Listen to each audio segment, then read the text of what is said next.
How's the headphones? Good? You're live.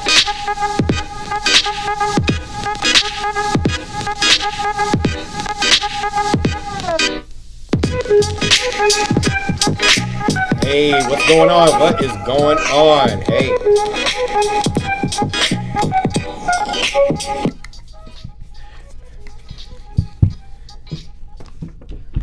Okay.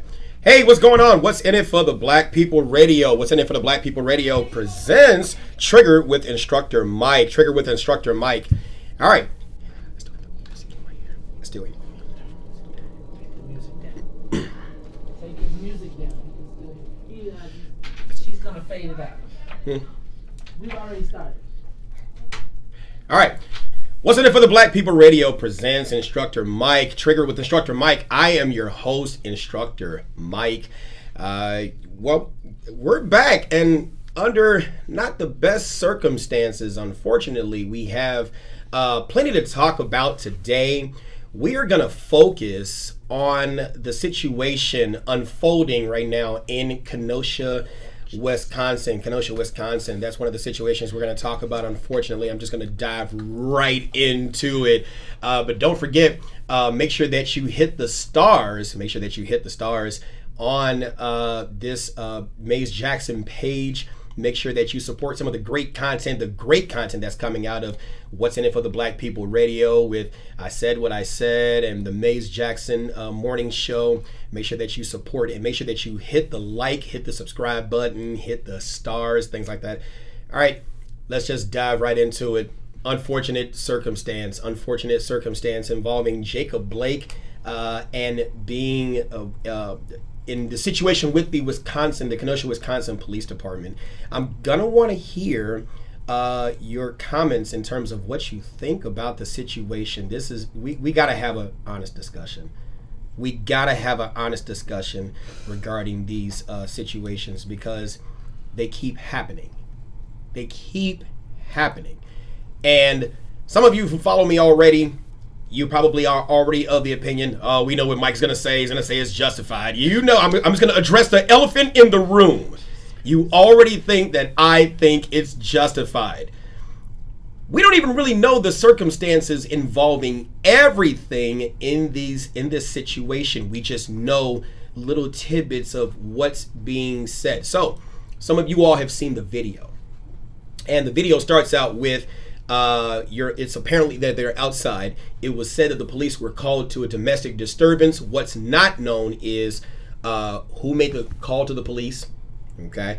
What's not known is at what point in time did they arrive? Did they arrive before the disturbance took place or in the midst of the disturbance? Or there's just a bunch of unknowns that we don't know. And I happen to make sure that I keep my ear to the ground and make sure that I watch any of the press conferences that come out by the governor and by the Wisconsin Attorney General, things like that. Hey, what's going on? Yeah, by the Wisconsin Attorney General and the governor, you know, and there were no circumstances that was really put out. In fact, they've been rather tight-lipped about that, allowing the investigation to do what it's supposed to do and just, you know, go forward. So we do see that the police are on the passenger side rear of the vehicle, and they begin to walk around the front of the vehicle. There is an object in his left hand. We don't know what that object, I think left or right hand. We don't know what that object is. And you see the police, and they do have their firearms out. You see them with their firearms out. And we don't know what was said. That's one thing that's missing from this video, is what was said, what words were exchanged. If I stop talking and just start pantomiming my mouth, I could be saying a bunch of things and you don't know what I'm saying. You would have to read my lips, and we don't have the benefit of that. And you see Mr. Blake opening his driver's side front door and then entering the door. The police are grabbing on the back of his shirt, and then they begin to shoot 7 times. Now, we don't have a doctor that said how many times he was shot, but we do know that he was shot. And we do know as of late, Attorney Benjamin Crump and his other legal team, the people on his legal team, have stated that as a result of that, he is paralyzed. And so, it's a messed up situation in this, okay? And let me state this: in no way, shape, form, or fashion am I ever trying to state that any shooting is not tragic. It's tragic. Having been a former homicide detective and having been to 2121 West Harrison, the Cook County Medical Examiner's Office, and having, been involved in homicide investigations either as a preliminary responder investigator or as the primary investigator on a death investigation or a homicide, having to listen to the family and the pain of the family and what they've gone through, it's very important to specify and to specifically state that death is tragic regardless of the circumstances, because that's a loved one that's lost. That's a family member who's lost, that will not be able to see the light of day and not be able to come back anymore. And I don't want to make light of that situation whatsoever. But in order for there to be some change in these situations, we have to have honest dialogue and honest conversation. And you know what I thought when I saw this video? I thought that he's walking away from the police. Now, some people can say, yeah, you have the right to do that. You absolutely do. The freedom that you have to be able to do, in essence, what you want to do. That's the First Amendment. It protects that right. But there are consequences that come regardless of justification. There are consequences that come with that. I remember the time that I would walk away from my mom, my first authority figure, or other people who had some ability to enforce some kind of action toward me.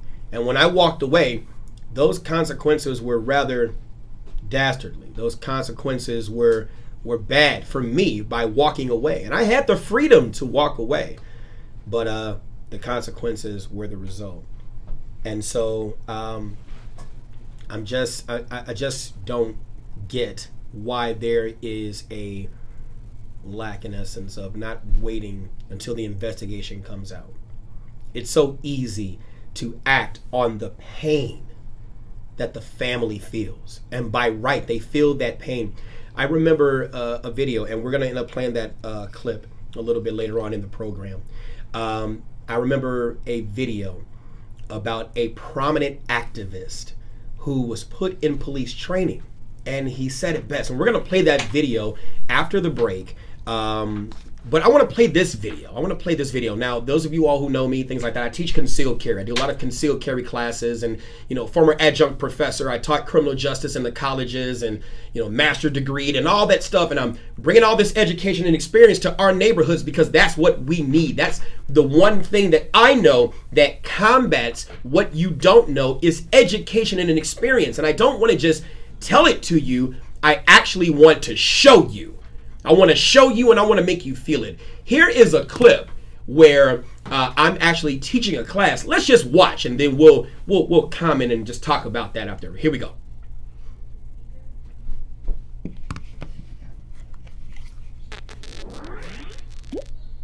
You killed my boy! You killed my boy! I laugh, it's all funny. Same movement, it's the same thing. Same difference. He was reaching this way. He was reaching this way. He was reaching this way. It don't matter if he was reaching this way. That first shot went through his shoulder. Look. You wanted to feel safe. You wanted to go home. That's not true. You wanted to go home. He went this way. You wanted to go home. Aggressively towards me. Towards. So him reaching. So the officer that reached. Medic. Sir, please don't turn Don't move. We got bullets in his head. You see? Here we go. Spin towards me.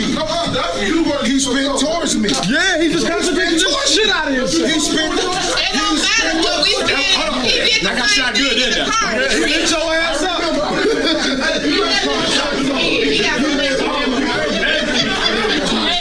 Hold on, man. I'm about to do you. It's about your training.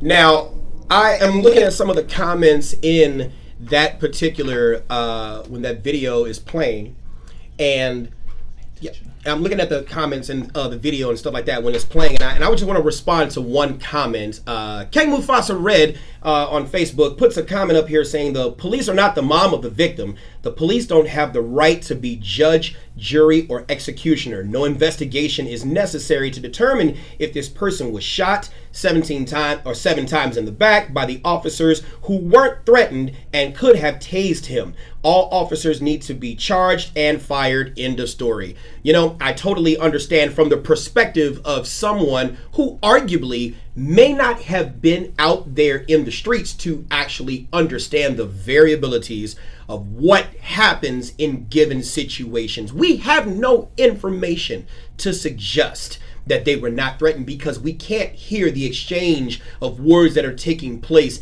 between them. There have been a plethora of domestic situations that I have responded to where I'm clearly coming in to try to bring some resolution to this situation, and the parties turn on me because I'm the vehicle. I represent this system that people don't like. And so where is that fine line drawn between those who are called to the scene? That's another question that I have. If you don't like the police and you don't want them there, and that's your opinion, that's your right, why call them?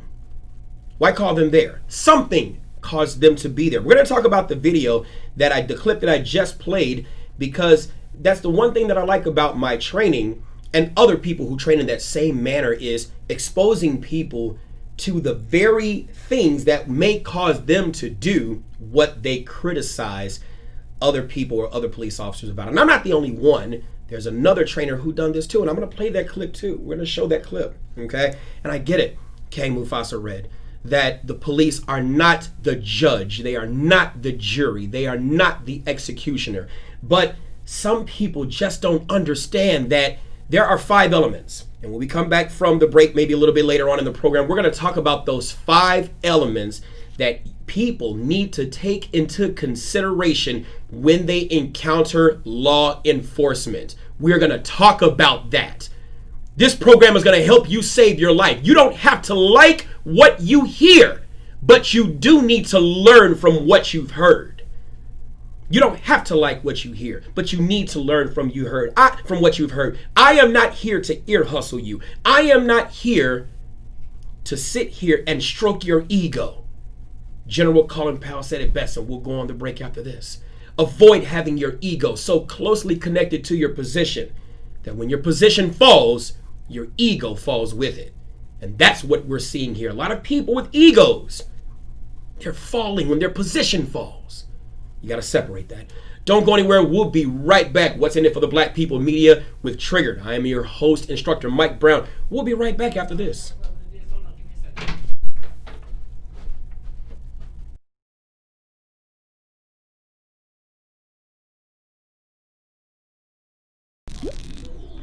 Dig this. Mike Love and the Dig. Yeah, Mike Love and the Dig. Go, Mike Love, I got a question. Hey, are you ready to go down? Here we go again. It's all about the bad boys. Hey, what's up? This is Mike Love. Hey, what's up? It's Chiz. Of Bad Boy Red. Wait a minute. This ain't 1999, man. Yeah, man, it's Chicago famous. Say what? Old guys now. Oh, I'm hurt. My back. We are back starting September 8th. Get ready, Chicago. That's right. We are coming back on the air. 3 to 6 p.m. on What's in It for the Black People Media. Chicago famous.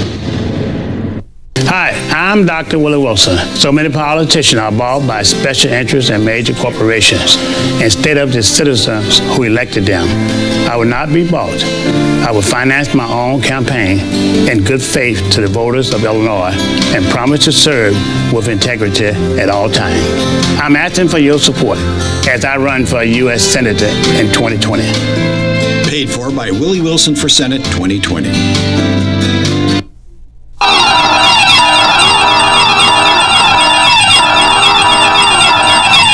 This secure moment is brought to you by Secure Home and Automation, your premier authorized Bring security dealer.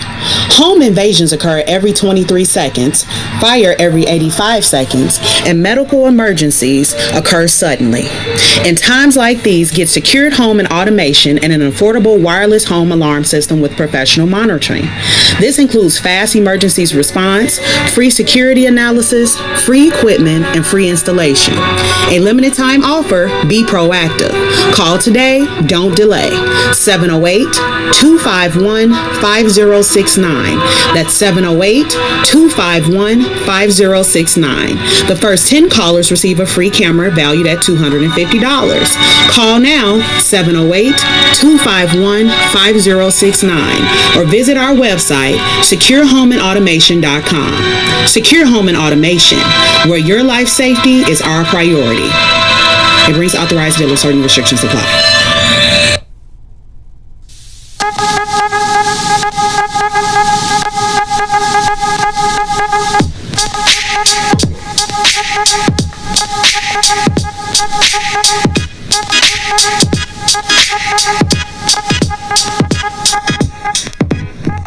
All right, here we go. What's in it for the Black People Radio? What's in it for the Black People Radio? Oh, sorry about that. Yep. All right, what's in it for the Black People Radio? Again, presents Triggered. We are back with instructor Mike Brown.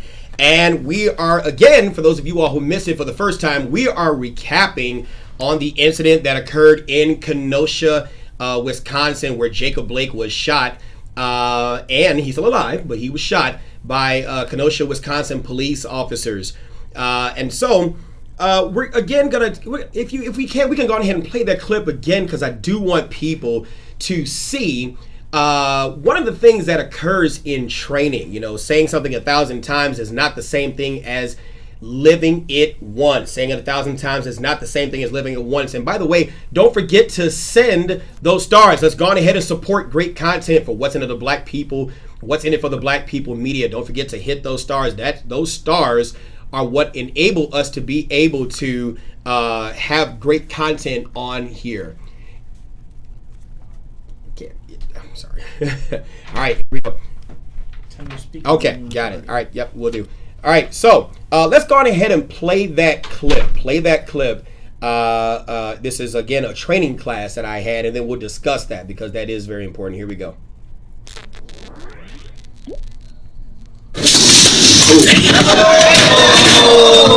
Yo, kill my boy! Kill my boy! I laugh, it's all funny. Same movement, it's the same thing. Same difference. He was reaching this way. He was reaching this way. It don't matter if he was reaching this way. That first shot went through his shoulder. Look. You wanted to feel safe. You wanted to go home. That's not true. You wanted to go home. He went this way. You wanted to go home, right? He spent aggressively towards me. Towards, so him reaching, so towards. So him reaching towards him. So the officer that reached. Medic! Sir, please don't turn Don't move, we got bullets in this. You see how fast I got shot? I have a gun in my hand. Hold on, here we go. Towards me. He spent towards me. Yeah, he just got the shit out of him. He spent. I got shot good, didn't I? Get your ass up.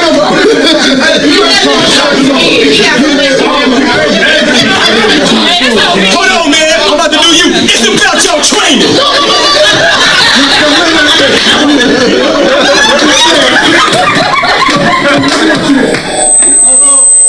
All right, so in this situation, you hear, okay, and if you want to actually view the actual video, what you can do is you can go ahead and go to Instructor Mike on YouTube, and you'll be able to view the actual video. It's called "I Just Got Shot by the Police." What people don't understand is in this video, and I'll explain it for those of you who didn't see it. I am having two people, and that's why you hear the laughter too. I'm having two people respond who are in the class, two black people, respond to a call of a person with a gun, or a person who just committed an armed robbery. And so they go outside into the lobby. I give them the replica firearms, and you don't know whether I have a firearm or not. They then enter the room and they are giving me commands. Of course, my back is turned to them, and they're giving me commands, and they have their firearm in their hand. One is pointing the firearm, one isn't. I then turn around quickly. And when I turn around quickly, I have nothing in my hands, but I raise my hands up very rapidly, and I do this intentionally with the intent to show them that some people under the influence of that fear of being shot, or some people under the influence of that startle response, they got surprised by the command, whatever it was, it caused them to rapidly turn around, where the police officers have literally seconds. And in these cases, or in this case, these two are not police officers, they're just playing police officers. And they turn around, and as soon as I turn around, they shoot me. And I fall to the ground and I play dead. And so what you're hearing is the discussion that takes place between the people in the class and the discussion that takes place between those two. And you'll hear the two people, the two students, you'll hear them begin to try to use the same terminology that police officers use in trying to justify why they did what they had to do. And you'll hear one of the other students, the one who's saying, you killed my boy, you killed my boy. You'll hear him try to say, hey, you just contradicted the heck out of yourself. Because early on, before that video was played, he was extremely adamant that in all these situations, these police officers are approaching it with just desirous, murderous intent to kill a black person. And so I am the type of person where I like to put people through situations to show them that the human element in this situation reigns supreme, that the same stimulants, if you will, that would cause them to shoot would also cause you to shoot. And this is a very important topic to talk about in concealed carry. I don't know how many of you all remember the situation on 103rd, I want to say in the Roseland neighborhood, where there was a young lady who she had her concealed carry. She was at the bus stop waiting to board the bus. And when she was about to board the bus, I don't think the bus had approached yet, but there was a young man, black man, who tried to rob her, and she was able to maneuver, grab that gun, shoot him in the neck, where he then ran down the street and then subsequently collapsed and then later died from those injuries. Saying something 1,000 times is not the same thing as living it once. There are a lot of people out there who have concealed carry and want to carry a gun, but don't understand that under the influence of that same motivation, under the influence of that same stimulant that cops are exposed to, you would do the same exact thing because of the human element. And that's going to lead me to the 5 factors. Break out your pens and papers. The 5 factors that you need to take into consideration when you are encountering law enforcement. Because we can sit here and talk all day about what happened in that given situation, but I am going to empower you and educate you regarding what to do when you encounter law enforcement from a thirsty ass cop, because I was that. Okay. Here we go. So one of those factors is 9 times out of 10 in most of these situations, you're not pulling yourself over, you're being pulled over. And so you can't always control the circumstances wherein you're pulled over. But one thing you can control is yourself. I hate to say it, I love to say it, but the lack of self-control affects greatly how this situation is going to come out. You don't even know what kind of officer you're dealing with. They don't even know what kind of person you are. So both of you are starting at a position of ignorance. I'm not saying you're ignorant. I love you enough to say that you're smart, but you're starting at a position of ignorance. Okay? So I like to be the kind of person who lets a person show me who they are. I don't want to assign a title to you without giving that title to you based upon what you've done, based upon what you've earned. So let's continue. Okay? What about control of others? That's point number 2. Control of others. Can you control someone? I like to think you can. Okay? Has any of you listening or watching, has any of you said something or done something different than what the person you were facing expected you to do? And that very action was what prompted them to change their behavior. Don't tell me you don't have control of others. You do. Not everyone But most people, you typically have control of them because of how you control yourself. Okay? Now, I've talked about this during the last time we talked about in Triggered, the percentage of what's required, what absolutely you can unnecessarily escalate a situation. You are correct. How many of you all have had a bad day? Yes. And how many of you are honest enough, if we can have an honest conversation here, how many of you all are honest enough to say that you, in having a bad day, took it out on someone? How many of you are honest enough to say that you took it out on a police officer? See, if we can't have an honest conversation, then kill it all, forget it, start your revolution, go try to shoot the police and see where that gets you because you're angry. But if we're not being honest in these situations, you're just making things worse. So here we go. If you think that being black and being your skin color, as someone had said, is the automatic trigger, then don't go outside. Socially distance yourself from everything, from everyone. See how much you get done. Here we go. Another factor, we talked about that, the 66%, that is the minimum standard. For those of you all who are legislators, friends of legislators, you want to have an area where you can start trying to demand that there's police reform. Let's start there. Why is it so low? Why is it only 66%? You and I both know that is a college D. So maybe, just maybe, your expectation of what you think police officers should be is far from the reality. The reality may be that it is in fact 66%. And why is it so low? I see a bunch of comments about what you can do better, what the police should do better. And that's fine. You're entitled to your opinions. I love that.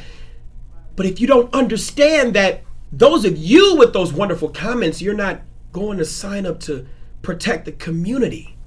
What's in it for the black people? Protection of the community. Someone has to be there. Someone has to do it. That's what's in it for the black people. And you can't sit there and be an advocate for black issues and not be willing to die behind them. That's the difference between the generation back then and now. They were willing to die to protect what they had, because at that time, death was tangible. You could feel it. You could see it. You could hear it. You can walk by and see your friend hung from a tree. It was palatable. It was right there in your face. So if we're going to get killed anyway, why not die to fight for freedom? But when things got comfortable, when we start getting more things, whatever that is, did we get lax? Did we say, oh, work is done? Did we give up? If you want something for free, you must be dumb. That's why they call it freedom. Not my quote, Eddie Griffin. I'm going to go on ahead and take it. Freedom is not free. You got to be willing to go. You got to be willing to do it. Moving on. 66%. And then you get into that traffic stop. So just come with me, if you will. Imagine that you're on a traffic stop right now. The police officer comes to your car and asks you, do you know the reason why I pulled you over? And you say, no. Why'd you pull me over? And they tell you, I pulled you over because you were speeding. And then you want to have court. And then the police officer says, step outside of the vehicle. And you say, no. And they say, why not? And you say, the right of the people to be secured in their persons, houses, papers, and effects against unreasonable searches and seizures shall not be violated, and no warrant shall issue but upon probable cause, supported by oath or affirmation, particularly describing the place to be searched and the persons or things to be seized. Now, if you're watching me without looking up on Google, without having to ask somebody, what amendment of the United States Constitution did I just quote? If you can't tell me right now without having to look it up, do you really know your rights? That's the 4th Amendment to the United States Constitution. And if you didn't know that, you can't say that you know your rights when you don't know the very right that all law enforcement is checked by. Humble yourself and learn the lesson. But don't go anywhere. We'll be right back with Triggered on What's in the for the Black People Media Radio. I'm fired up and you gotta come back, hit those stars. Let's go.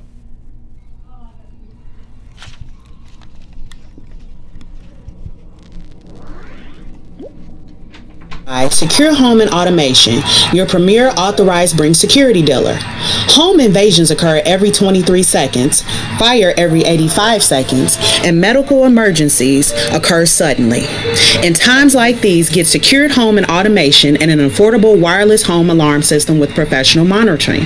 This includes fast emergencies response, free security analysis, free equipment, and free installation.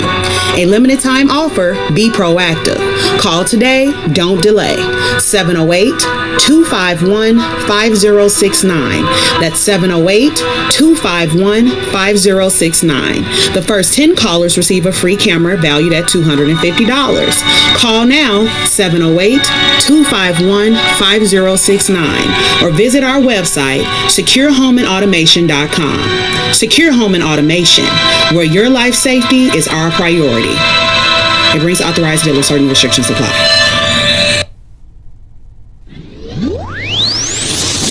What's up? This is Mike Love. Hey, what's going on, y'all? It's Diz. Sounds like Bad Boy Radio. Yeah, but it's not Bad Boy Radio because we are now Chicago famous, but we are back on the air. 3 to 6, Monday through Friday, starting September 8th. All right, you tell somebody to tell somebody to tell somebody it's going down. Not only will you hear us on air, but you'll be able to see us as well, and that's all going down September 8th from 3 to 6. What's in it for the Black People Media? Make sure you check us out. Chicago famous.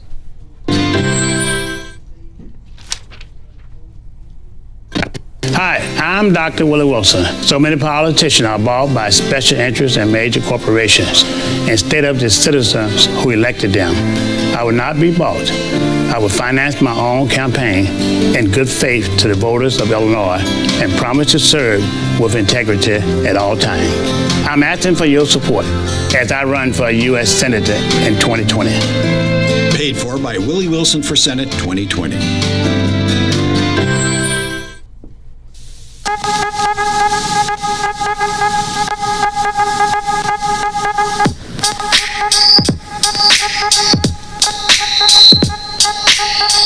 All right, we are back. We are back. Here we go. All right, don't forget September 8th, Chicago Famous with Mike Love and Diz. Chicago Famous with Mike Love and Diz. Don't forget to come on in with What's in it for the Black People Radio. Go on ahead and watch this show. Okay, watch this show.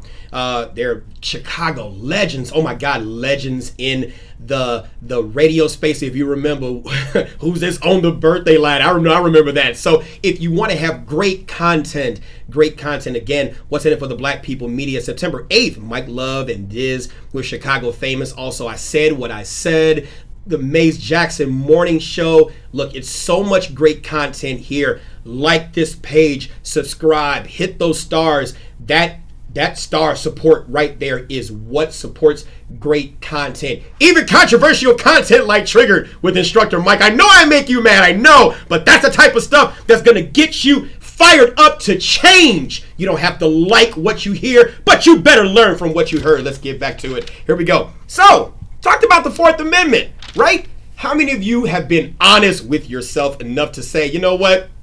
I don't know it. You got to be honest, right? If you didn't know it, you didn't know it, right? Tennessee versus Gardner, Graham versus Connor, these Supreme Court cases and things that affect the very things that police do. Don't talk about police procedure if you don't know it. And you need to be educated about it, and you're going to get educated here, okay? So let's continue on. For those of you all who are just joining us, we are recapping on the situation that occurred in Kenosha, Wisconsin with Jacob, oh my God, is Jacob Blake? Okay, don't get mad because I just butchered his last name. Christ. Okay, Jacob, who was shot by Kenosha, Wisconsin police. His last name will come to me, and I know one of you followers who's watching right now, you're going to put his name up there so you can help me un-F my F right now. Here we go. But he was shot 7 times in the back by police as police were, as they were encountering him because of a domestic disturbance where they were called to that scene. And so we are talking about the 5 factors that you need to take into consideration prior to your encounter with law enforcement. This is the same thing that I teach all the people that I teach in Blake. Thank you. I said Blake. I thought I said that. And spelled it outright. Yes. Thanks. Shouts out to Tiger. All right. So we're going to go on ahead and continue. The 5 factors you need to take into consideration when you are encountering law enforcement. We talked about it. Self-control. Learning to control yourself. How many of us are still learning that today, right? In self-control, you end up controlling others' behavior. Not everyone, but others, right? And in that, let's get to the next one, and that is the power. The power. Every law enforcement officer has this thing called power, and it cannot be unlegislated, if that's the term you could use, right? Power. When they have a firearm on their side, they have the power to take your life. I didn't say justification. I didn't say that. Don't confuse the two. Power, which means ability. Ability to take your life. If you're at an elevated position, which is where they are when they approach the vehicle, you're already at a tactical disadvantage. Tactically, right? Even if you have a firearm, they're already where you think you want to get to, right? The power. And then you have the legislative power too. Chapter 720, Illinois Compiled Statutes, Act 5, Section 31-1. That is the statute for resistance and obstructing. A person is not authorized to use force to resist arrest when he knows that arrest is being made by a peace officer or by a private person summoned and directed by that peace officer to make such an arrest, even if he believes the arrest to be unlawful and the arrest is in fact unlawful. Now that's statute. I didn't say anything about justification. I'm just talking about statute. You heard in the press conference where the pastor of the family of Jacob Blake said that there are three kinds of laws. Spiritual law, I think there was, and then I think he said civil law. There was spiritual law, physical law, or statutory law, but or civil law, but he forgot statutory law.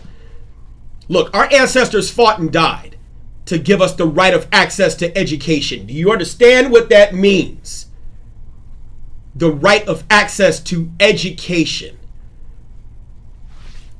Take a look, it's in the book. Open up your mind. I didn't say accept. You don't have to accept, but understand. Understand. Here we go. Power. Statutory power. Power to take your freedom. Power to take your life. And as one commenter said, then we have the power to take theirs. Well, do it if you're going to do it. I want to see how that's going to come out. I know that came out fast. Do it if you're going to do that. Go on ahead. I want to see how that's going to come out. Because if violence is the thing that we're going to do to solve the problem, it's not going to work. I'm just telling you, it's not going to work. It's not going to work. I didn't say accept the mediocrity of police training. You need to stand up and demand reform there. I didn't say accept mistreatment of others or of you by others. I didn't say accept that. But some people have a hard pill to swallow when it comes down to dealing with the reality that not everyone's going to like you. Not everyone's going to agree with you. Not everyone's going to like your body type, your shape, your beliefs, your things. We seem to have a great degree of and I'm not saying we as black folks. I'm just talking about the human condition. There is a self-esteem issue going around here. The self-esteem issue. We don't want to address that. How many times do I talk about something like Maslow's hierarchy of needs? I talk about it all the time in my classes. I talk about it all the time in my criminal justice classes when I deal with people. You want to talk about the real robbery first? The robbery of helping us understand the self, helping us be able to be mentally in the position to be able to understand morality, understand the lack of prejudice, understand acceptance of facts, understand that yes, when I thought it was you, it could have been me. And that's a hard pill to swallow because we always want to be right. And when we always want to be right, it's hard for a person to tell you this time you're wrong. That's a hard pill to swallow. And yes, I'm going to trigger you. Here's the other two. The human element. The human element. Did you forget that the person in that uniform is a human too? Right. Who cares about them? Screw them, right? It's amazing how you want someone to have empathy, if not sympathy for you, but you can't bestow that upon them because they're light-skinned. They automatically got to be racist, right? because you're black, you already have to be a criminal, right? It works both ways. If you don't want to be seen as a criminal, you cannot automatically expect that you can see this person as a racist and automatically then they're going to treat you with a different respect than you gave. Doesn't work that way. And then there's the cannot versus will not. Ladies and gentlemen, I am here to tell you that what a person can or cannot do is in writing. What a person will or won't do is in life. You will never see a video. And if you do, show it to me. I'll redact. You'll never see a video. Oh, yes. You will never see a video where you see a person saying, hey, give me your stuff. Give me your money right now. You know what time it is. Person's got a gun pointed at them. And then the person who's being robbed and says, wait a minute. Sir, according to Chapter 720, Illinois Compiled Statutes Act 5, Section 16, it is against the law for you to rob me, and that, sir, is in writing. And I demand that you turn about forthwith. You won't see that. That person will get shot. The young lady who was on the bus stop on 103rd in the south side of Chicago, deep in the heart of one of Chicago's many black communities. She had a right to get on that bus without being robbed or accosted of her belongings. But she didn't wait for the statute. She acted within the parameters of Chapter 430, Illinois Compiled Statutes Act 66, which is the Illinois Concealed Carry Act. She acted within Chapter 720, Illinois Compiled Statutes Act 5, Section 7-1, which is the use of force against or to protect yourself. In her own personal defense when she was met with that deadly force, she chose to defend herself, and it took the life of another person who looked like her. Let's start there. We too can demand that the police treat us with respect, but it has to start with us too. Now, what about the low self-esteem of the officers? That's definitely a factor. Did you not just hear what I said when I said 66%? Did you not hear what I said when I said why, or when I asked the question, why is the standard so low? It can only be that the standard is so low because you all who are intellects, you're smart, you've gotten A's, I'm going to call some schools out, you went to Mother Macaulay or Whitney Young or Mount Carmel or Bolingbrook. Don't get me, Maze, I'm just saying. But you went to other places and other schools where education abounded. You didn't have to worry about the socioeconomic or the crime-ridden issues of having to walk through the projects and the gunshots to get to a Beethoven or get to a DuSable or get to a Mary Terrell or get to a Austin High School. You didn't have to worry about going through all that. Those of you who are scholars, who are intellects, who understand your Graham versus Connor, your Salinas versus Texas, those of you all who are scholars, how many of you have it in the mind to be able to be the change that you want to see, but you're not willing to die? Be honest. Look me in the freaking eye. Be honest. You're not willing to die. You want somebody else to die for you. And that is why we have some of the governmental issues that we have today. It's not the Sklarowitz that goes off and dies. It's the Smiths, the Johnsons, the Washingtons, those who are in impoverished neighborhoods where Maslow's hierarchy of needs is greatly affected. They are the ones who go out and fight the wars. They are the ones who go out and die for the very thing that you intellects are afraid to put your life on the line to protect. You're afraid and you freaking know it. I want to curse, but I'm trying not to. You're afraid. And that's what it really is. You got comfortable. You cite names like Martin Luther King or Malcolm X or Stokely Carmichael or Fred Hampton to stroke your ego and make you feel good, but you're not willing to go out and be the next one. That's why every February we have the same number of Black history leaders that we keep on looking up to. Who's going to create the next leader? Is the last leader you looked to was Barack Obama? He had a security detail. What do you have? What do you have?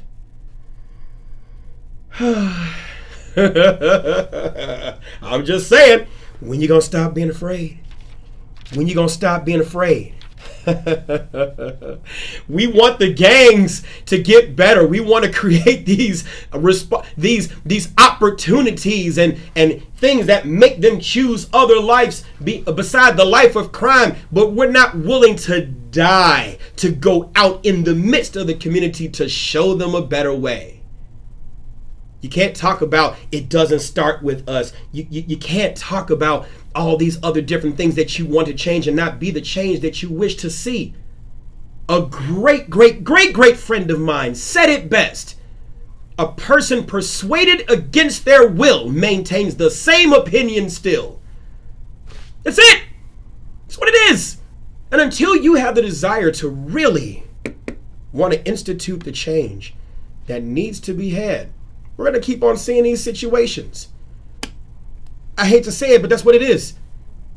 It's a sad thing. Self-control, control of others, power, the human element, cannot versus will not. We're going to talk about shoot to kill versus shoot to stop the deadly threat. We're going to talk about that too. We're also going to talk about the rules, in essence, for police officers who respond to domestic incidents. And I'm going to talk about a case, Supreme Court case. You know, the United States Supreme Court, they're a part of the government too. You might be asleep on them, but they're a part of the government. We're going to talk about them and a case that they decided. And we're going to play that clip. Oh, we're going to play that clip. I want you to hear it straight from Justice Antonin Scalia's mouth in reading for the court about what an order of protection will do for you as it relates to responding to domestic incidents. I just think that is just something that we definitely need to talk about. Oh my God, we need to. Should you shoot to disable? Should you shoot to kill? Because every cop is taught to shoot to kill, right? Or is that the case? Is that the case? I don't know. You tell me. So get ready. I hope I got you fired up. Oh, I hope I have you fired up. Because in the second half, after 12 or sometime thereafter, we're going to take calls. I want to hear what you have to say. And I want you to have a disagreeing opinion. I want that. Regardless of popular belief or anything like that, I do take those disagreeing opinions. I want you to do so respectfully. I want that. Because we need to have that. Your experience may be mine. My experience may not be yours, or we may have the same experience. I want to hear that. I want to see that. Okay? I want to see that. I want you to examine deep within you, whether or not you are ready and willing to do what you need to do in your house first. It starts in your house first, in your home.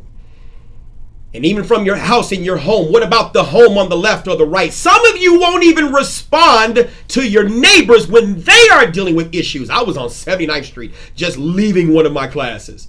And there was this woman who was getting beat by the man she was with. And I had to stop it. I had to say something. We're going to go ahead and take a break right now with Trigger with instructor Mike Brown on What's in It for the Black People Radio. Don't go anywhere. We'll be right back. You better get fired up. I need your comments.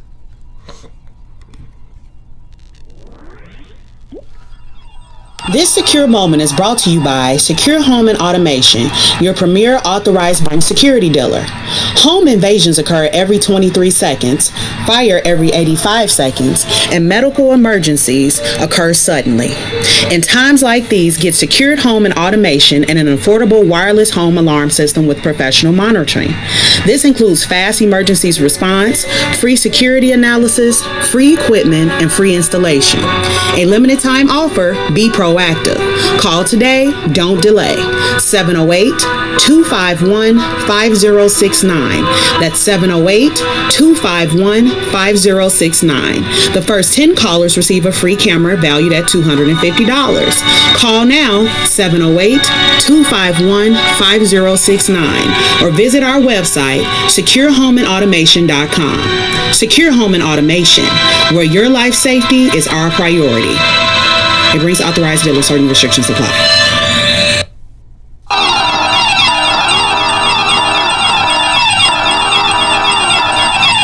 This secure moment is brought to you by Secure Home and Automation, your premier authorized Bring security dealer.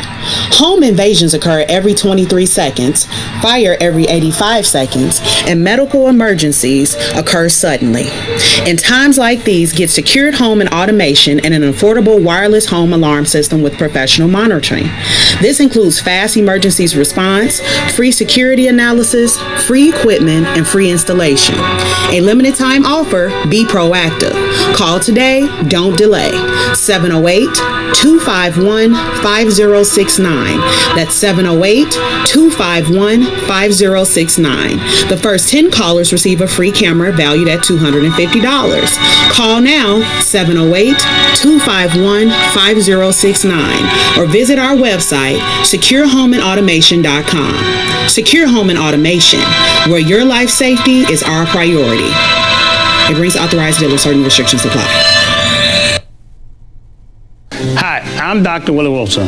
People in Illinois have been crying out for justice, equality, and fairness from their government for years. And it keeps getting worse. Unfair taxes, laws that unjustly imprison nonviolent offenders. The rich get richer, and the everyday people suffer. It's time for a change, and with your help, I'm here to do it. I'm asking for your support as I run for a U.S. Senator in 2020. Paid for by Willie Wilson for Senate 2020.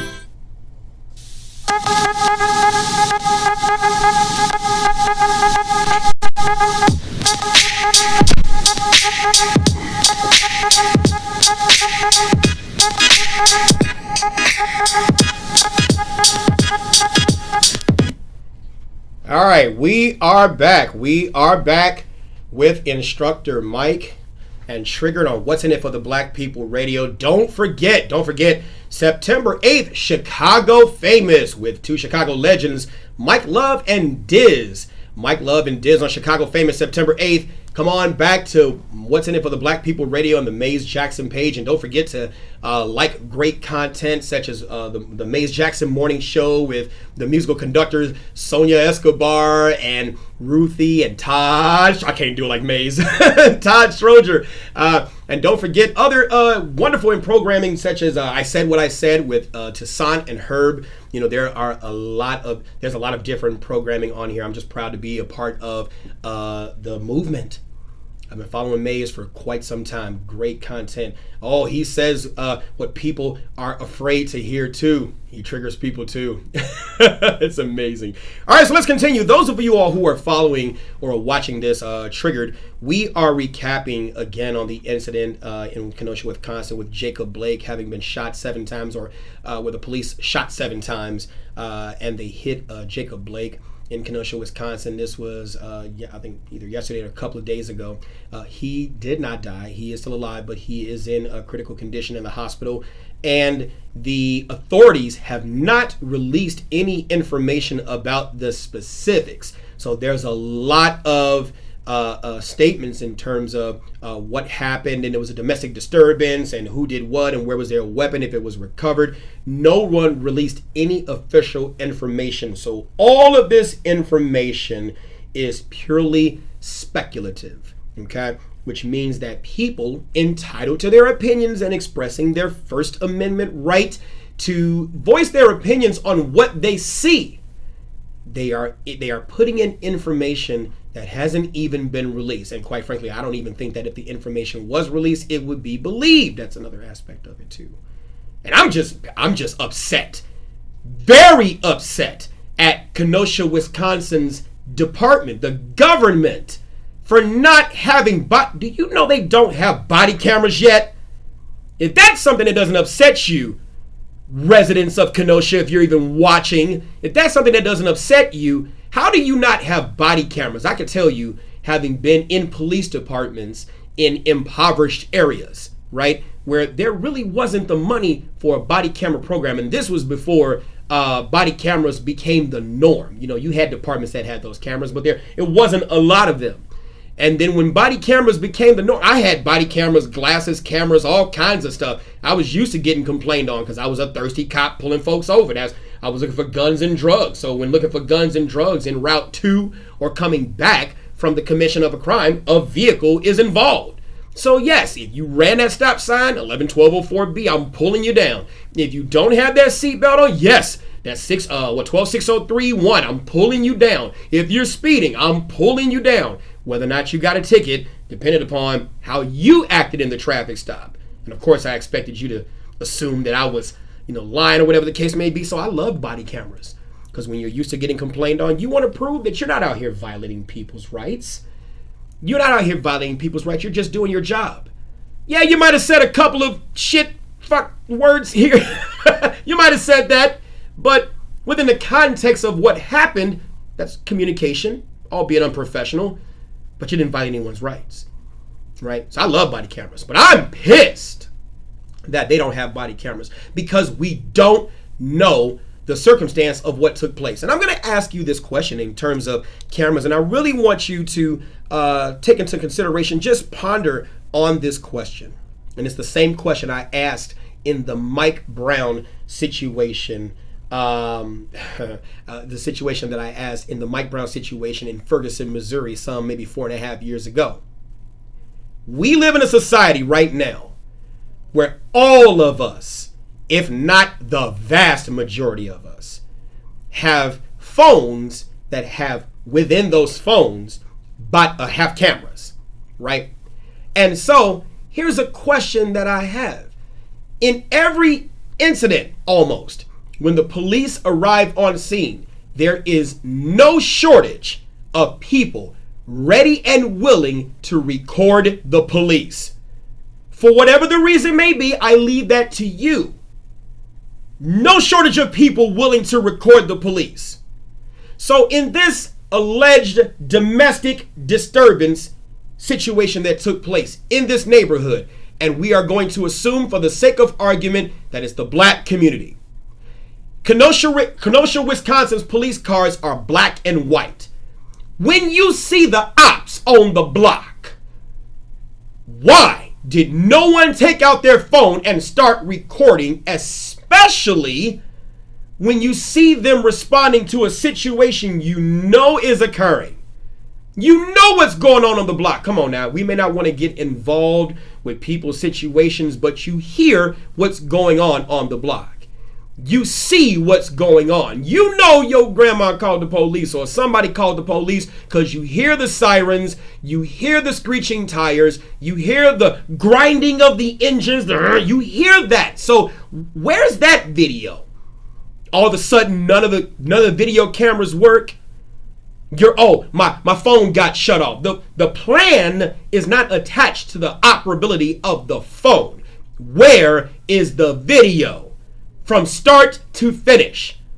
If you are one of those ones that believe that the police are going to mess with you because of your evening hue, the color of your skin that you are born in, being kissed by the sun, then why don't you start recording as soon as you get pulled over? I want to see the video from start to finish. And don't have theory fixation bias when you're recording your events. Don't chop off the part where you sat there and said the words, negatively to the police officer, and don't chop off their words either. I want to see the real natural human reaction between both parties. I want to see that. I don't want to hear just one side. I want to see that because if I played some of the videos I got, it'll change some doggone narratives for sure. Here we go. Let's look at shoot to kill versus shoot to stop the deadly threat. Because you got some people who have firearms that don't even understand, should we go on ahead and shoot to kill? Should we go on ahead and shoot to stop the deadly threat? We're going to go on ahead and come back to that in 1 quick minute. Don't go anywhere. I promise you, Shoot to Kill or Shoot to Stop the Deadly Threat is going to be worthwhile. Don't go anywhere. We're on What's in It for the Black People with Triggered with Mike Brown. We'll be back.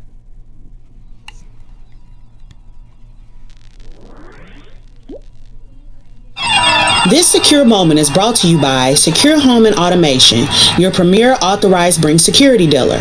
Home invasions occur every 23 seconds, fire every 85 seconds, and medical emergencies occur suddenly. In times like these, get secured home and automation and an affordable wireless home alarm system with professional monitoring. This includes fast emergencies response, free security analysis, free equipment, and free installation. A limited time offer.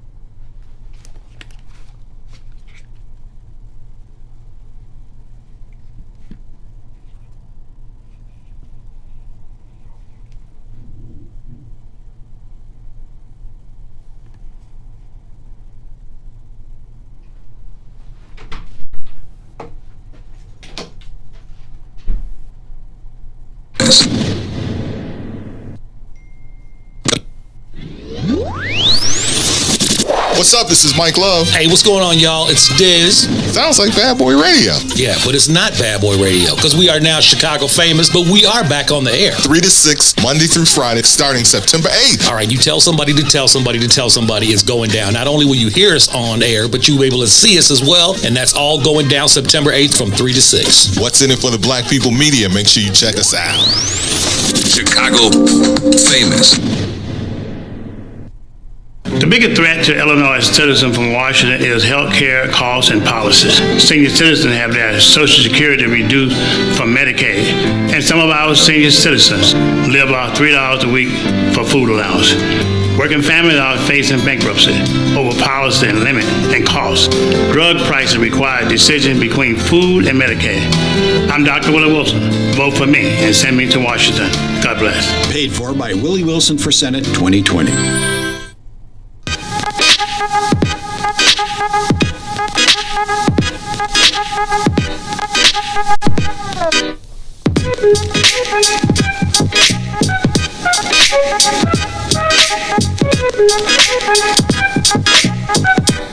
All right, we are back. We are back.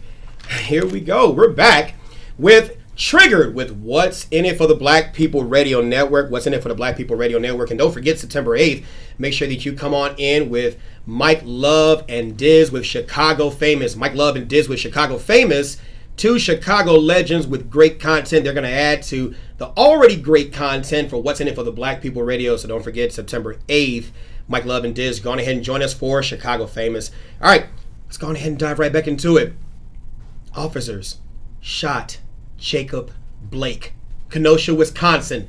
7 times. They didn't have to do that, or did they? We don't know. No details were really given by the officials, just that an investigation is underway. And for those of you all who are joining us, we're recapping on this and asking certain pertinent questions that's going to trigger the heck out of you, but you better pull out some pen and paper. It's time for you to learn. Let's talk about shoot to kill or shoot to stop the deadly threat. Shoot to kill or shoot to stop the deadly threat. Do we shoot to kill or shoot to stop the deadly threat? You as a civilian, police, people with guns, what do we do? I ask you this question. Does every person shot or stabbed die? No, we know that's not the case, right? And so when you begin to pull that firearm, there are several things that took place. There are several things that take place, right? You've got the physiological and psychological effects of what your body is going to go through in that deadly, threatening encounter. Regardless of justification, we're talking about just the human element, right? You have your tachypsychia, which is the perception that time is slowing down. You've got your auditory exclusion, which makes it seem as though the sound is being deafened. You've got your ocular exclusion or your tunnel vision, which blocks your ability to be able to see on the sides as much because your peripheral vision is limited. And then coupled with one area of great reform that is definitely needed, a person's physical capability. a person's physical capability to be able to actually perform the task. There's an issue that needs to be addressed. Physical fitness test. Okay? When you're talking about your brain's ability to be able to continuously understand under that pressure, that stress, whether or not you should do this thing, or whether you should retreat, whether you should wait to see what happens or not, you've got the areas of the brain that are accessed at that time of that stress inoculation, that period of stress where quick decisions must be made. And so at that moment, we're talking about the ability to be able to conceptualize, hey, don't do that, let's wait it out and see it out. That could be in the prefrontal cortex, but the part that stress for a person who's not necessarily in shape or who hasn't had all of the best training and things like that, the part of the brain that gets accessed is the amygdala, the part that controls fight, flight, freeze, and emotions. And so you hear this constant, in fear of my life, I shot. In fear of my life, I did this. In fear, fear, fear. And so when you understand what fear is an ambiguous term.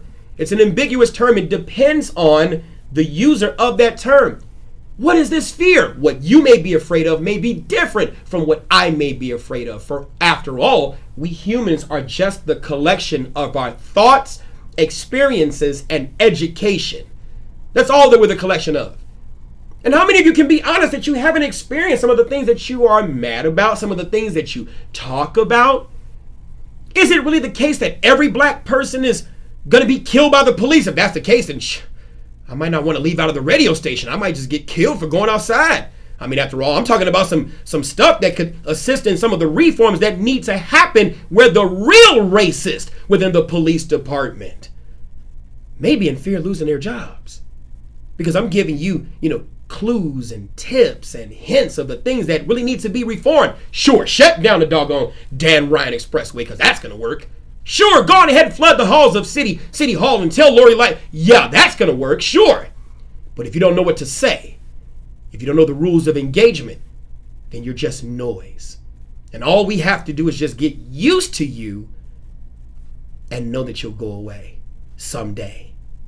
And the problems will still persist. So here we go. Shoot to kill or shoot to stop the deadly threat. How many of you can actually say that you've actually been in a situation where you've actually had to stop a life or stop a deadly, threatening, forward-moving object using a gun or using some other kind of object? I can guarantee you most people have not. Yeah, you've probably been through the experience of where you thought you were going to die for sure. But I'm talking about where you actually had the tool and the ability and the desire to actually take some kind of action. How many of you can actually say that? Again, saying something 1,000 times is not the same thing as living it once. Shoot to kill or shoot to stop the deadly threat. I'm going to continue to expound on that. Right? I'm not saying go grab your firearm out the cabinet and go on ahead and just find out what it's really like. No. But how many of you have experienced that? Think on that. Let's go on ahead and move on. The rules of domestic violence or domestic disturbances. I want to talk about that. We're going to spend just a little bit more time on this. First of all, there is a case called Castle Rock versus Gonzalez. Castle Rock versus Gonzalez. And I want us to talk about that case because you have a lot of ladies who are listening and they may get into situations and get orders of protection, thinking that order of protection is going to work because, after all, if you want to defund the police, we need to talk about the replacements for these things because it's the thing, the crime, the incident that's happening that's spawning the police response. Because it's not always the case that the police officers are pulling people on traffic stops. In this incident with Jacob Blake, there was a domestic disturbance. For those of you all who don't understand what domestic means, domestic as it relates to criminal law, especially within this particular thing, you're talking about the relationship between the parties involved. Mother, father, brother, sister, blood relationship, familiar relationship, in-law relationship, sexual relationship, child-parent relationship. All of that falls under the purview or under the category of a disturbance that is domestic related. Okay? So, Castle Rock versus Gonzalez is a situation where you have a mom, okay, who's dealing with an estranged husband, and they're going through a heated divorce issue, okay, and the husband ended up getting the kids, And when the husband got the kids, he didn't return them in the right time, or she didn't know anything about it. And so she went to the town of Castle Rock police. Now they aren't black. This is a Hispanic family, right? Go to the town and say, hey, my estranged husband has the kids, and he's not supposed to have these kids. I got an order of protection. I need you. Help me. The police department are like, I get it, right? But they hadn't been gone that long. Let's just wait for a minute and give it some time. Come on back. She's not happy about this, but she does that. Comes back, and then in coming back, she tells them the same thing. Hey, they're not back. Give it some more time. She's pissed, but she walks away. She comes back, and then in coming back, the police finally decide to do something. Well, the estranged husband goes to the police department later that day, gets into a shootout with the police. The police shoot and kill him. They do a search of his car incident to that incident or that event, and they find the kids in the back of the car dead. So then she sues through all the federal courts, and it makes it up to the Supreme Court of the United States, where they grant certiorari, and this is the decision of the courts. Let's listen. We'll talk about it. Versus Gonzalez will be announced by Justice Scalia. This is case number 04278, Town of Castle Rock versus Gonzalez. I thought Castle Rock was a 1920s dance, but it's also a town in Colorado. The case is here on writ of certiorari to the Court of Appeals for the 10th Circuit. The facts are truly horrible. Jessica Gonzalez, the respondent, sued the town of Castle Rock in federal district court, alleging that the town had violated her rights under the 14th Amendment's due process clause when its police officers, acting pursuant to official policy and custom, she alleges, failed to respond to her repeated efforts over several hours that her estranged husband, her repeated reports over several hours that her estranged husband had taken their 3 children in violation of her restraining order against him. The restraining order had been entered as part of a divorce proceeding.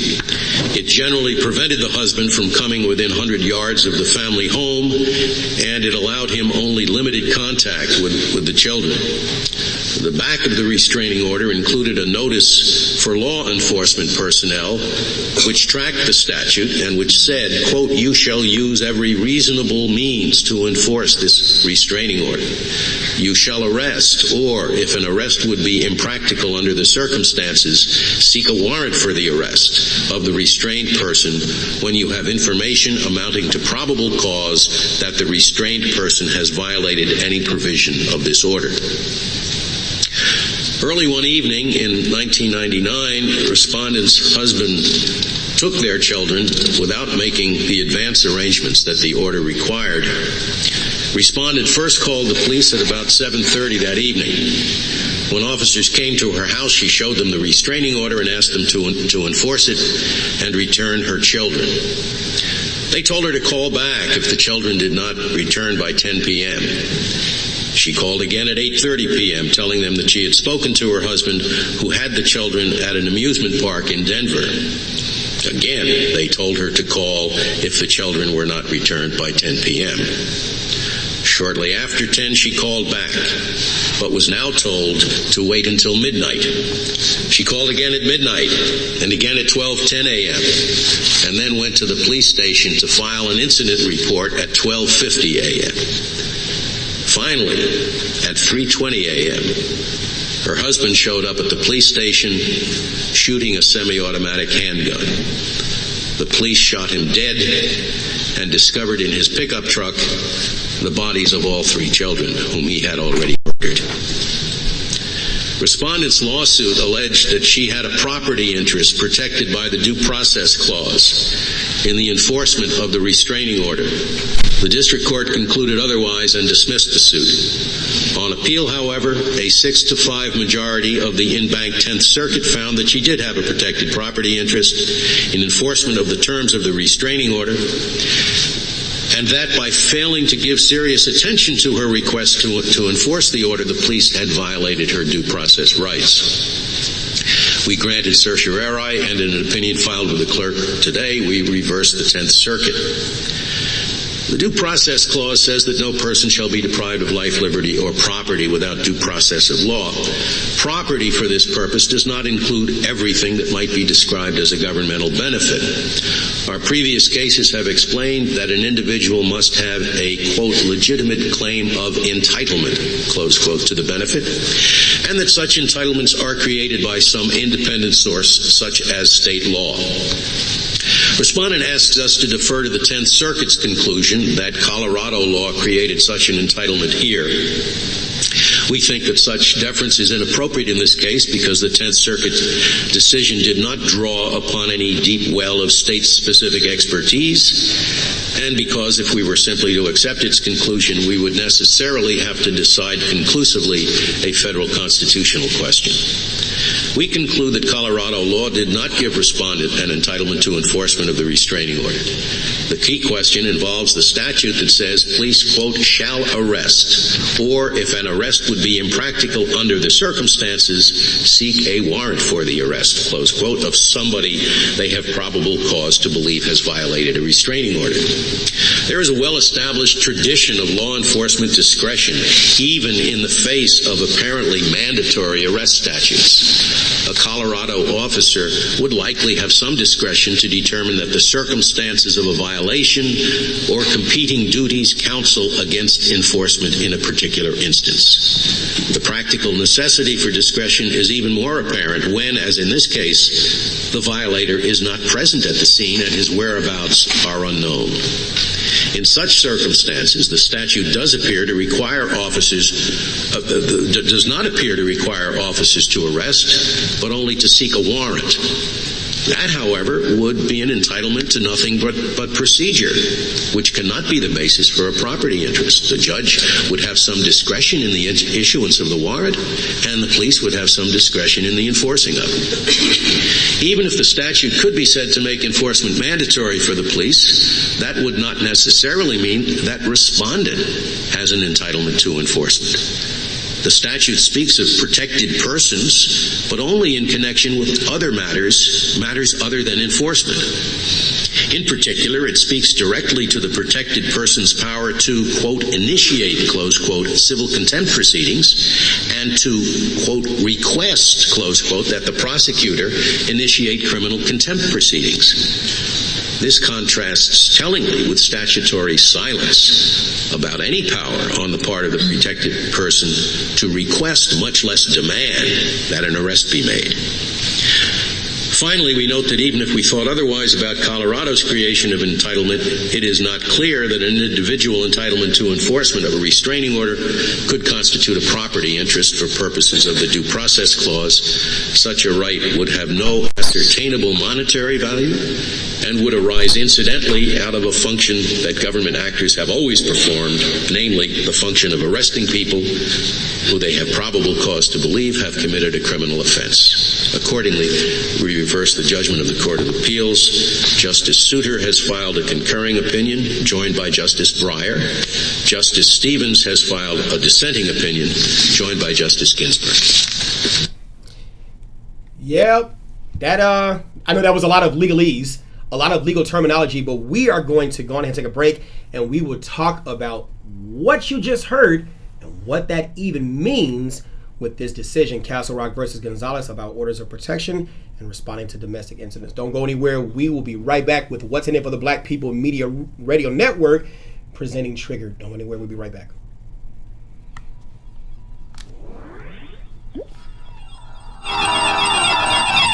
This secure moment is brought to you by Secure Home and Automation, your premier authorized Bring security dealer. Home invasions occur every 23 seconds, fire every 85 seconds, and medical emergencies occur suddenly. In times like these, get Secured Home and Automation and an affordable wireless home alarm system with professional monitoring. This includes fast emergencies response, free security analysis, free equipment, and free installation. A limited time offer, be proactive. proactive. Call today, don't delay. 708-251-5069. That's 708-251-5069. The first 10 callers receive a free camera valued at $250. Call now, 708-251-5069, or visit our website, securehomeandautomation.com. Secure Home and Automation, where your life safety is our priority. It brings authorized dealers. Certain restrictions apply. I know you're gonna dig this. Yeah, Mike Love and the Diz. Go, Mike Love, I got a question. Hey, are you ready to go down? Here we go again. It's all about the bad boys, baby. Hey, what's up? This is Mike Love. Hey, what's up? It's Diz. Of Bad Boy Rick. Wait a minute. This ain't 1999, man. Yeah, man, it's Chicago famous. Say what?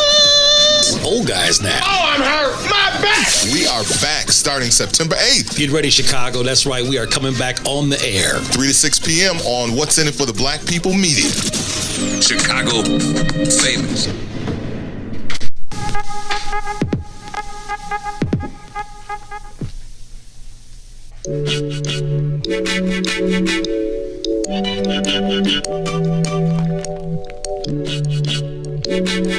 All right, we are back. We are back with Triggered on What's in It for the Black People Radio. And don't forget, shop at Black-owned and operated Solo Beauty, where you are appreciated and respected. Located at 8158 South Cottage Grove, Solo Beauty can supply all your black hair care needs. Solo Beauty is open from 11 a.m. to 8 p.m. Tuesday through Saturday, or you can find them online at www.solobeautysupply.com. And What's in It for the Black People Media is going to change the way you see radio forever. That's because beginning September 8th, Tuesday, Chicago Famous with Mike Love and Diz is joining the What's in It for the Black People Media family. Tune in every day from 3 p.m. to 6 p.m. for Chicago Famous with Chicago radio legends Mike Love and Diz. They'll talk everything from music, entertainment, sports, politics, race, culture, and everything happening today. Plus, they'll take it back to the old school for some of the features and interviews that you loved. That's right, at Chicago Famous with Mike Love and Diz every weekday from 3 p.m. to 6 p.m. only on What's in It for the Black People Media. All right, here we go. All right, we're back with Triggered with Instructor Mike. So let's talk about the case that we just listened to. Castle Rock versus Gonzalez, a very sad case. There was a lot of legalese, a lot of jargon used in that. So I'm just going to sum it up to say an order of protection alone is not enough. It is not enough. You are going to need to do what you need to do to defend yourself. And that you want to talk about a system that is said not to protect those who it was designed to protect. You hear that most of the time shouted by, black folks when we're talking about, what the police or the criminal justice system is not doing for black folks. I want you to understand we are not the only persons who get the raw end of the deal. Other people get the raw end of the deal too. I want you to take that into consideration. It's very unfortunate. If you look at these active shootings that occur in these given areas, right? Look at the well-to-do areas, the Marjory Stoneman Douglas shooting in Parkland, Florida. They don't have as much crime as Chicago does, yet and still, they were very affected by the active shooter situation that took place. Columbine High School in Littleton, Colorado. You've got Virginia Tech, things like that. Those situations are happening in well-to-do areas where the criminal justice system just is not protecting those people, those places in those areas and things. Okay, so take that into consideration. So let's ask ourselves the question: what do we want the police to do? What do we want the police to do?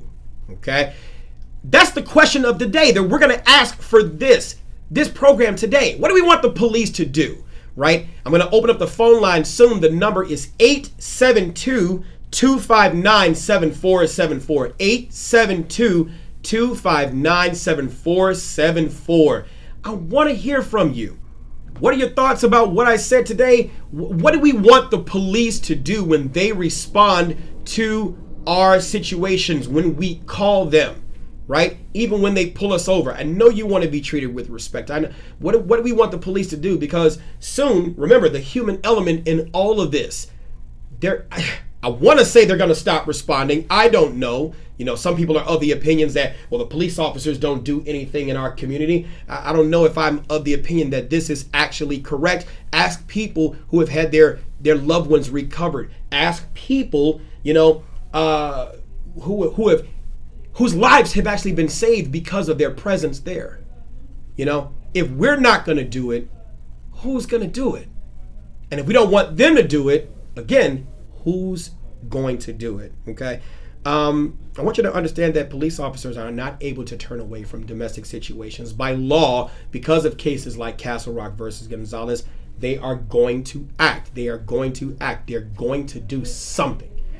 They're going to do something. They're going to do something. What should they do? What should they do? Have you ever had a situation where you've intervened on behalf of someone? Have you ever had a situation where you have interjected on behalf of someone or on behalf of yourself? Have you ever gotten in the middle of a police situation and it went right for you? Have you ever gotten in the middle of a police situation and it went wrong for you? Okay, give us a call, 872-259-7474. I know I've triggered you. I know I've said a bunch of things. I'm really hoping one particular person definitely calls so we can have a discussion. We want to make sure we keep it respectful. Okay, we want to make sure that we can have differences of opinion. I love differences of opinion because we have different experiences. Differences of opinion come from different experience. My education may not be yours. Your education may not be mine, or our education may be one and the same. But we should all be able to have conversation. I want you to change my mind. Change my mind. You can talk to me about the historical ills that were visited upon black folks. Talk to me about that. That's fine. But I want to hear about today too. Because when the police are gone, if they get defunded, right? Don't know if that's ever going to happen in Chicago because Lori Lightfoot has the police just encircled on her block. I don't even know if you can even get on the block. The 14th district is there. But if the police are gone, what do we do? What do we do? Okay? If the police are gone, what do we do? Until then, let's just continue to talk. And I want to focus on a few things. What does a citizen's arrest mean for you? What does it mean for you? What are you going to do to police your neighborhood, to police your house, to police your cousins, right? We want the police to treat us with respect. We know. But is that really going to happen? Is that really going to happen?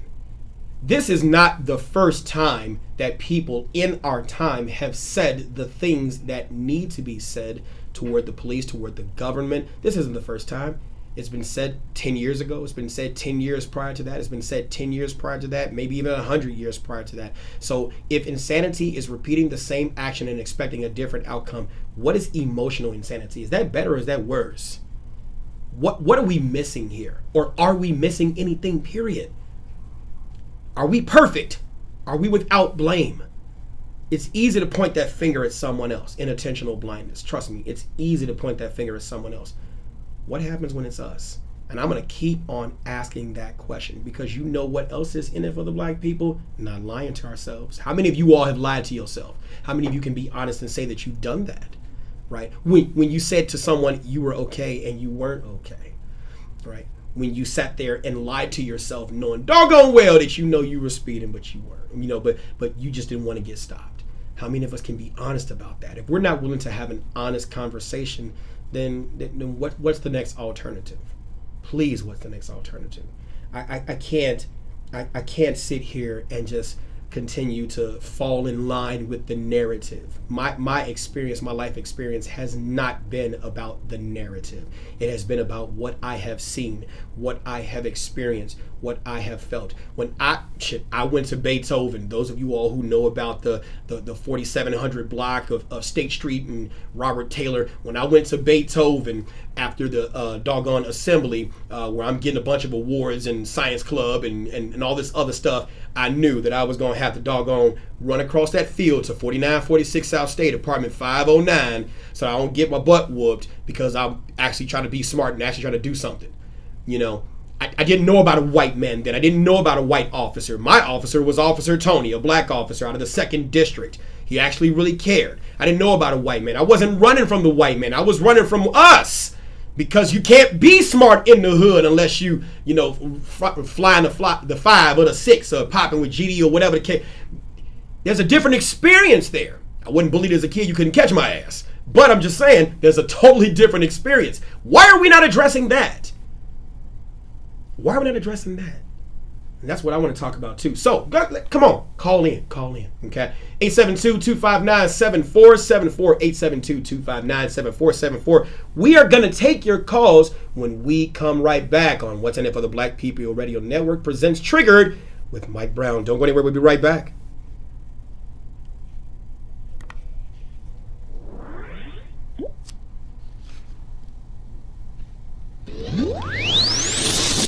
What's up? This is Mike Love. Hey, what's going on, y'all? It's Diz. Sounds like Bad Boy Radio. Yeah, but it's not Bad Boy Radio because we are now Chicago famous, but we are back on the air. 3 to 6, Monday through Friday, starting September 8th. All right, you tell somebody to tell somebody to tell somebody it's going down. Not only will you hear us on air, but you'll be able to see us as well, and that's all going down September 8th from 3 to 6. What's in it for the Black People Media? Make sure you check us out. Chicago famous.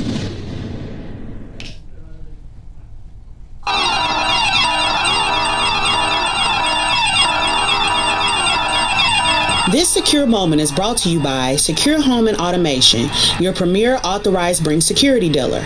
Home invasions occur every 23 seconds, fire every 85 seconds, and medical emergencies occur suddenly. In times like these, get Secured Home and Automation and an affordable wireless home alarm system with professional monitoring. This includes fast emergencies response, free security analysis, free equipment, and free installation. A limited time offer, be proactive. Call today, don't delay. 708-251-5069. That's 708-251-5069. The first 10 callers receive a free camera valued at $250. Call now, 708-251-5069, or visit our website, securehomeandautomation.com. Secure Home and Automation, where your life safety is our priority. It brings authorized dealers, certain restrictions apply. I know you're gonna dig this. Mike Love and the Diz. Yeah, Mike Love and the Diz. Go, Mike Love, I got a question. Hey, are you ready to go down? Here we go again. It's all about the bad boys, baby. Hey, what's up? This is Mike Love. Hey, what's up? It's Diz. Of Bad Boy Radio. Wait a minute. This ain't 1999, man. Yeah, man, it's Chicago famous. Say what? Old guys now. Oh, I'm hurt. My back. We are back starting September 8th. Get ready, Chicago. That's right. We are coming back on the air. 3 to 6 p.m. on What's in It for the Black People Media. Chicago famous.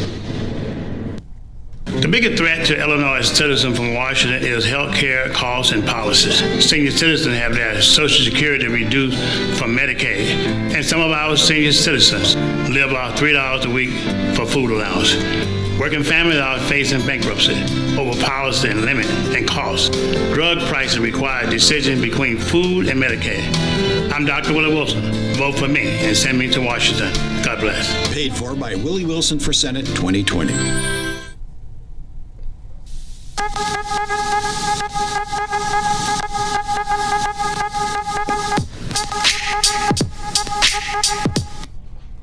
Hey, we are back. We are back with What's in It for the Black People Radio. Presents Trigger with Instructor Mike Brown. I am your host, Instructor Mike, and we've been recapping on the incident that occurred in Kenosha, Wisconsin with Jacob Blake having been, the police shot 7 times and having been shot and now paralyzed. And we've been talking about a lot of issues ranging from what to do with the police to just a variety of different things that we've been going on. The 5 factors to take into consideration prior to your encounter with law enforcement. Go ahead and give us a call, 872-259-7474, 872-259-7474. I want to hear from you. I know you got a lot to say. Don't just pop them in the comments. Let's talk about it. 872-259-7474. I'm sure I've triggered you. I tend to do that quite often because it is an understandably triggering topic to talk about the police. you know, having dealt with, like I said, my share of homicides, it's not something that is ever enjoyable. It's not something that, you know, it's definitely something when you have to console a mother who lost their son or their daughter or their child to gun violence, you know, and especially at the hands of the police that we, in essence, charge as the public with the duty to protect us. But what is this thing protection? You know, what is this thing protection? You know, are we willing to do it for ourselves? You know, you don't have to call the police. You really don't. There is no case or statutory law that mandates that you must call the police. It is all suggestive. It's all suggestive. You know, where have we gone in society where we have forgotten that duty of community? You know, there's an African proverb that says, you know, obviously it takes a village to raise a child, but you know, that's, and you've heard that quite often. I don't need to repeat that, but it seems to be that if you look at the demographics of those who are out there committing a great percentage of the homicides that we see, you know, that are out there are the youth. I hate to say that, it's a reality. You don't have to believe me. Screw Mike Brown. Go to 2121 West Harrison and look at the bodies. Go to, you know, your area 1 through 5, your districts. Go to the commanders. FOIA the information. And hear and see, you know, the demographics of the people. And so if rioting is the language of the unheard, we often attribute that statement stated by Martin Luther King Jr. We attribute that statement to some of the rioting that we have seen as, well, the people haven't heard about our cries for justice and the desire to want to be free from police brutality. So let's mess everything up and let's riot. So hopefully you hear us. But who hears the demographic of the young folk who have not been paid attention to all this time prior to their introduction or exposure to the criminal justice system? Like someone commented on Facebook, it starts at home. It starts at home. I'm never going to stray away from that concept. It starts at home. The first police officer, the first lawyer, the first doctor, the first everything is your parents. I'm born and raised in Chicago, living in poverty. So many areas in Chicago I've moved to and been in with my mom. I can't control where I live. But with all those resources and things that we have in the community, if we're not using what we do have, will we use what is given to us even more? Are we waiting for someone to give it to us, or should we create it ourselves? And when we do create it ourselves, what are we going to do? All right, we got 2 calls on the line. Let's go on ahead and take a call. Caller, you are on Triggered. Let's go.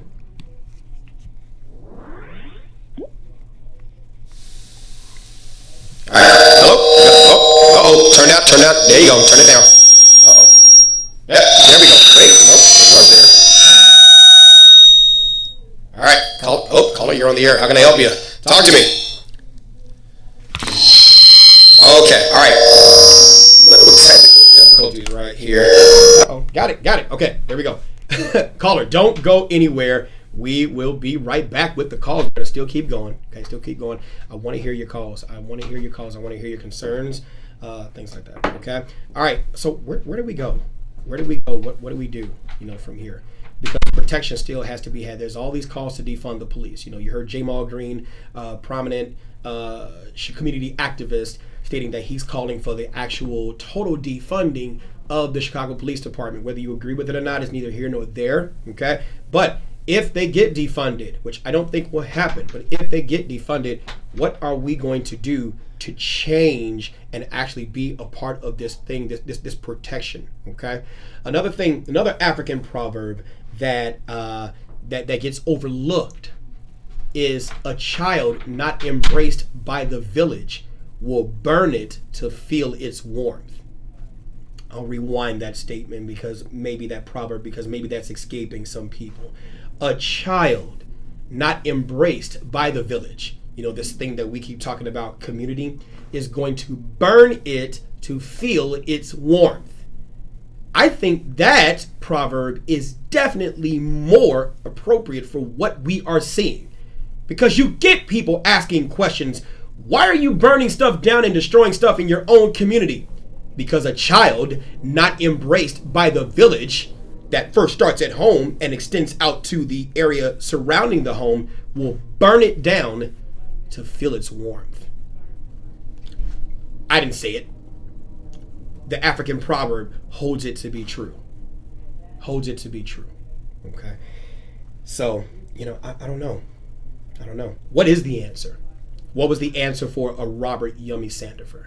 What was the answer for so many teens who find themselves? And let's talk demographics, because if we're looking at the victimology, in essence, of those who are running in with the police, just like there are different pockets or different classes of people within the white community, there are different classes of people within the black community. So who among this demographic is being dealt with by the police? Okay, here we go. Let's go ahead and take a caller. Here we go. You're on Triggered with Instructor Mike. Talk to me.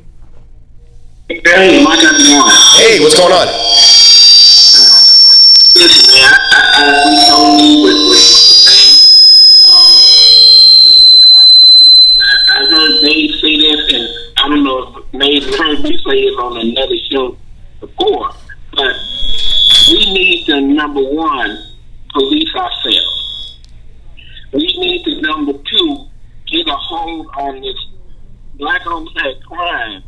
And if you look at the numbers, we are killing ourselves at a much higher rate than the police ever will on any given weekend. Could be 60 people shot, 8, 9, 10 people shot and killed on a hot weekend. That's ludicrous. But we cannot continue and expect other groups of people to continue to believe it when we say Black Lives Matter, when they don't seem to matter to us. So the fact is that until we get a hold of our own self-destructive behavior, nobody, no other group is going to even respect or believe what we're saying or what we're trying to do. And that's in line, I believe, the basis of what we need to correct before we can go. You got to correct home first. You got to get your home first together before you can go outside of your home and do anything. Absolutely. And that's my core belief. And so far the demographics, we know that the demographics tend to be, and nothing against my brothers, my young folks out there. You have the same demographics, as you said, in every race and every group of people. The demographics that's out there getting the brunt of this, what we want to term as police brutality, are those who are poor, less educated, tend to want to hang in the streets, tend to want to do the things that would require, or I'm not going to say require, or that would mandate the police to get involved. If you are breaking the law, and the law was made, we'll go there another day. But if you are breaking what we term as the law, then of course the police are going to get involved.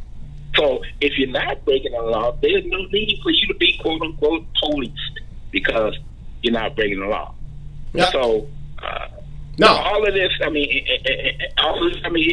talk, and I said before, we're tackling so many sides that we need. It's difficult to look one way without realizing we're still getting attacked enough. And until we attack or address all of the fronts that plague us, it's going to be difficult for us to get a hold of, get this thing together to where we can move forward. And I definitely agree with you on that. I want to thank you for that, caller. I definitely agree with that. I think that there is a definite need for reform on both sides. I am not in no way, shape, form, or fashion saying that there shouldn't be police reform and that the police are perfect. But I do agree with you that how can you sit here and just protest? How could you sit here and protest just one side and say that there are both sides to the issue? It just doesn't make sense to me. And so, which is the greater? We can be mad about 8 police shootings, but we can equally be mad about the 550 homicides occurring within the same year. And that's just what am I missing here? All right, here we go. Next caller. Caller, you're on Triggered with Mike Brown. Talk to me. What's up? Hi, thanks for taking my call. I I have a kind of separate question. I want to be legal. I'm trying to do everything to be legal. I applied for a FOIA card a year ago. They won't give it to me. They won't tell me anything. And I'm trying to figure out what's the best way to go. I've already filed the complaint with the Attorney General. They won't complain. And they won't respond. And when I go and look on the Clerk of the Circuit Court's website, every person who's had to file against Illinois State Police to get their FOIA card either has a black name, a brown name, or an Arab name. And it's like they putting us in a trick bag where I'm living on the south side. I want to conceal carry, be legal. They won't tell me anything. I've done FOIA requests, and I'm looking for some direction about which way should I go, or do I just go on the corner and get something from Pookie? No. Do I just keep fighting? Don't do that. Okay. Don't do that. No. And I'm glad that you called with that question. Yes, if you have concealed carry questions, by all means, please call me about that too, because this is the perfect area for you to get that. Now, I want you to understand we are in a gun-hating state. And it's not the actual, the land statewide, but the government. You know, the rest of the state does not like Cook County because it is very populous, and Cook County actually controls, in essence, the politics of the entire state. You know, and so that is, I urge you to contact your state representative to see if they can likely put a fire underneath the people at the Illinois State Police Firearms Services Bureau. You said you contacted you looked up the case history, in essence, for those who have filed legal action against the state police on the Circuit Court of Cook County's website, and you will find, yes, you unfortunately will find that there are a lot of black names, there are a lot of Arab names, there are a lot of Hispanic names, there's even white names too, because you got people who go through that. And so that is a great question. What, if anything, should we do? You can continue to file that suit. There is a suit right now underway where because of the delay in the coronavirus pandemic, where the government was shut down, how they stopped processing applications during that time. And so the best thing that I can do is tell you, keep calling the state police and contact your state representative. We vote them in office. They are legislators. Let's make them work. Let's make them work, okay? All right, no problem. Appreciate you. All right, here we go. We've been dealing with this situation, okay? And, we're going to continue to deal with this situation. By the way, if you have more questions regarding concealed carry, if you have more questions regarding applying for your FOID card, let's go make that call, okay? And you've been listening to Triggered with Instructor Mike on What's in It for the Black People Radio. Don't go anywhere. We will be right back.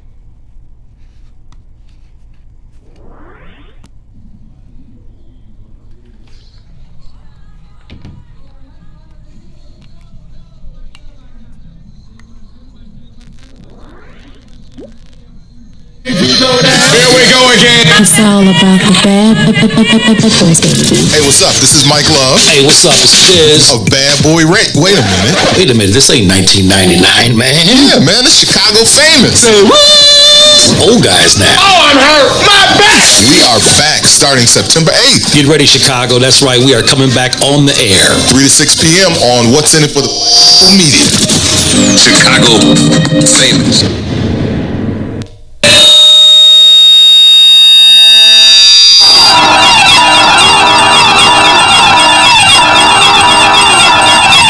This secure moment is brought to you by Secure Home and Automation, your premier authorized Bring security dealer. Home invasions occur every 23 seconds, fire every 85 seconds, and medical emergencies occur suddenly. In times like these, get Secured Home and Automation and an affordable wireless home alarm system with professional monitoring. This includes fast emergencies response, free security analysis, free equipment, and free installation. A limited time offer, be proactive. Call today, don't delay. 708-251-5069. That's 708-251-5069. The first 10 callers receive a free camera valued at $250. Call now, 708-251-5069, or visit our website, securehomeandautomation.com. Secure Home and Automation, where your life safety is our priority. It brings authorized dealers. Certain restrictions apply. The biggest threat to Illinois citizens from Washington is health care costs and policies. Senior citizens have their Social Security reduced from Medicaid, and some of our senior citizens live off $3 a week for food allowance. Working families are facing bankruptcy over policy and limit and costs. Drug prices require decisions between food and Medicaid. I'm Dr. Willie Wilson. Vote for me and send me to Washington. God bless. Paid for by Willie Wilson for Senate 2020.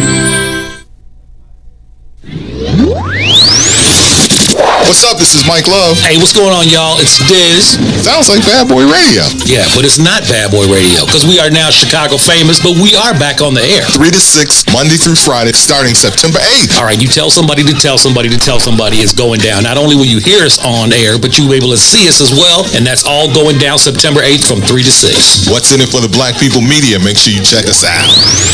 Chicago famous.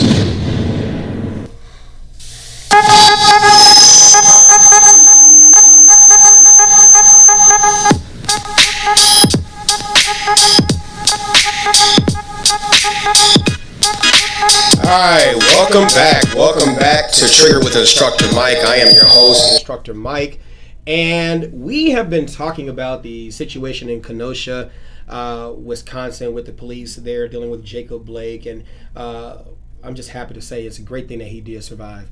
If he doesn't have a calling on his life, I don't know who does. Because typically these situations, regardless of justification or not, they turn out tragic. And so he is alive. Yep, he's paralyzed. He's going to be in a wheelchair. But there have been people who have gotten out of that state of paralysis and have been able to walk again. And so I am always of the mindset that hit does not mean dead. Keep going. Say it to yourself. Hit, not dead, keep going. Hit, not dead, keep going. I urge you to say that to yourself every morning 25 times or more, and you'll be surprised what that does to your brain in terms of your survival mindset. It is true, death and life is in the power of the tongue, and you got to speak life over yourself.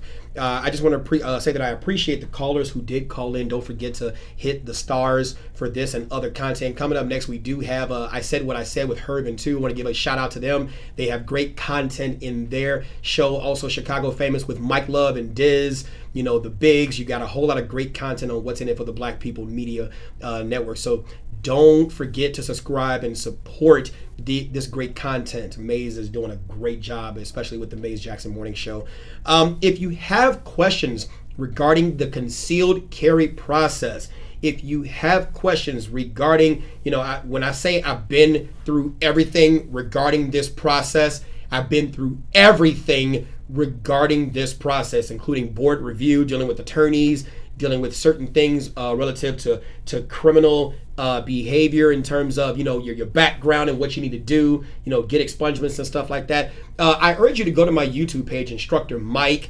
Instructor Mike, hit the subscribe button, hit the bell for notifications. I have a lot of content that I put on there, a lot of instructional content. Some stuff you're not going to get in the class, some stuff it takes more than 16 hours.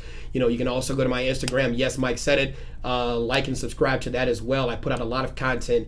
The 16-hour course is not all that you need for the training that you need. I'm an instructor. I've been one for quite a while, teaching thousands of people, and even I continuously get training. Okay, you gotta train hard for the day will come. If you don't have a concealed carry class, you can always come to mine. You can just subscribe to this page and just send me an inbox, whatever the case may be, and I'll forward you that information so you can get into a concealed carry class. If your concealed carry class is not making you sweat, you're gonna freaking die. I'm just gonna be honest. I'm not gonna sugarcoat that at all. If your concealed carry is just a certificate class and it's not preparing you for the real world thing that you are about to undergo, then just don't get a gun, because you don't need it. Okay, but you need it. You need it. All right, so for myself, Instructor Mike, for What's in It for the Black People Radio Network, you got Herb and 2 with I Said What I Said. Now, I trigger people, but they trigger people too. Let's go. I said what I said on What's in It for the Black People Radio Network. I love you. Make sure that you come on back next Wednesday, 11 a.m. to 1 p.m. What's in It for the Black People. I'm out. Peace.